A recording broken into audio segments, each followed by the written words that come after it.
If you start thinking about the future and you start thinking about cars where no one is driving it, it's being driven by computer algorithms, people are going to have a lot of time while they're commuting to work to consume something. And they're going to watch that video, or they're going to watch your video.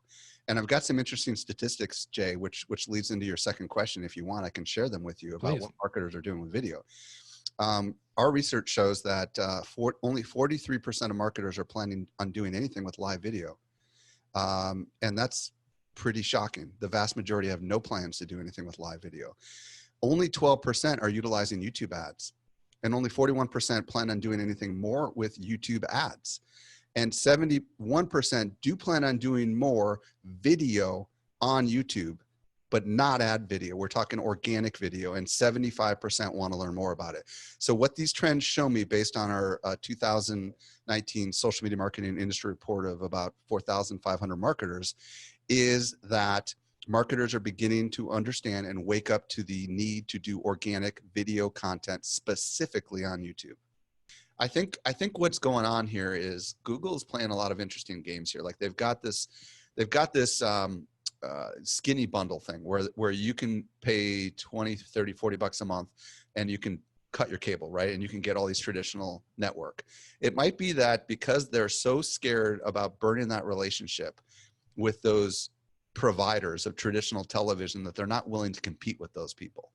And I think somewhere along the line, they're going to have to cut bait and say, forget about it. Let's just go ahead and let's create something that can crush Netflix, Apple, and everyone else. And let's monetize it, because people will be willing to watch it for free if there's commercials. I mean, like, that would blow up. You know, if Netflix had commercials, how many more people they'd have watching that thing? I mean, it would explode, and it would be free. I don't see. Yeah, I mean, this whole decoupling of television, right? Where instead of paying $200 for all your channels, now you're going to pay $200, but you're going to pay it $15 at a time. Yeah. It's unsustainable, right?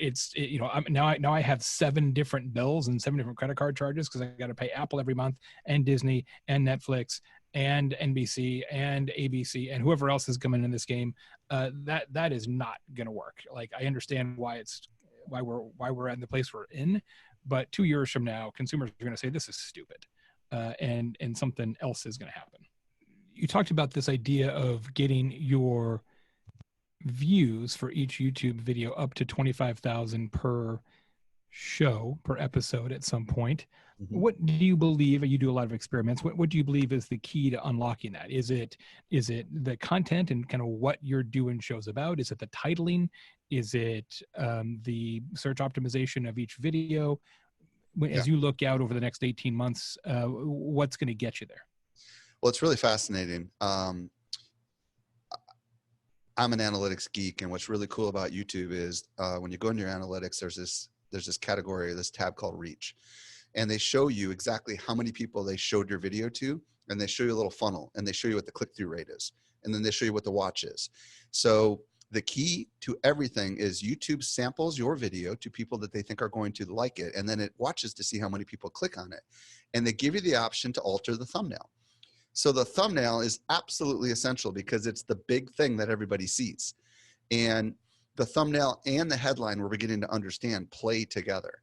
And what I've discovered is that we get much higher click-through rate, as high as like 5% click-through rate, when we create a thumbnail that does not have any text in it at all, or has some sort of crazy thing in it, just like one word that doesn't seem to make any sense on its own, but tells a story when coupled with the headline itself. So this is the key. Headline should not be repeated into the thumbnail. Instead, like we did one with Rick Mulready about Facebook ads, and it had a big X in it, and it said, "Stop this now," or something along those lines, okay?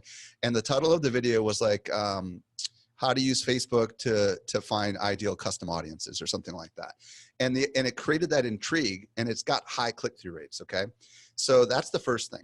The second thing is that we learned you need to get right into your content in the first second. You don't like say, "Hey everybody, how's it going?" like you do on live. It doesn't work that way. And then when you have that little clip that is that typical transition, it should be like 3 seconds, and it should say what you're about. And then at the very end of the video, you need to end like those TV shows where the credits are coming up and the movie is just finishing. Have you ever seen that before? You need to literally end at the last second of the video. So you have to cut the video so that there's like just mere seconds left. And The reason why you do all this is because what YouTube cares about is session duration. Okay. So if you can get them to go right to the end of the video, the likelihood that they'll go to another video increases, because right after that comes a grid of videos or a video that's on the screen.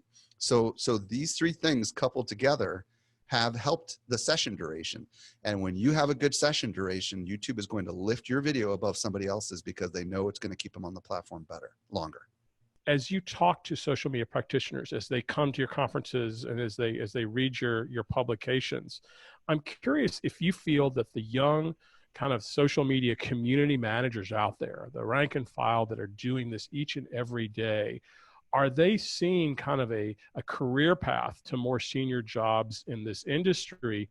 And is it kind of in these more particular disciplines, like knowing bots, knowing more about videography, going kind of more in the traditional PR ad or digital world? So I'm curious on your thoughts on really how this whole economy is working from your vantage point.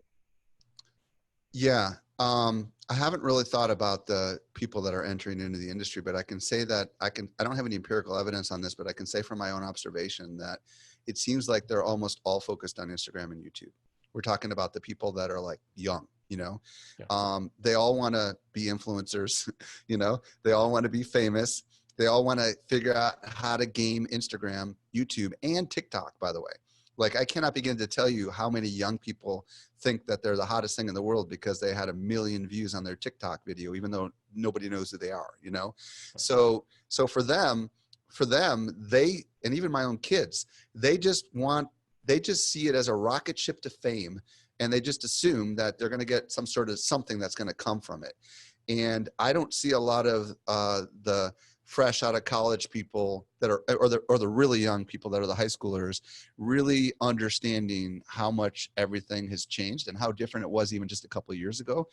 And I don't think they yet have the capacity to look into the future and see how it's just going to shift again, because all it takes is somebody to change the rules and it's all going to change. So yeah, I mean, like, fascinatingly enough, I think the people that are going to survive in the long run are the people that have been around for a while, because I really don't think that this younger generation is prepared for the whipsaw that they're about to enter into. I don't know. What do you think?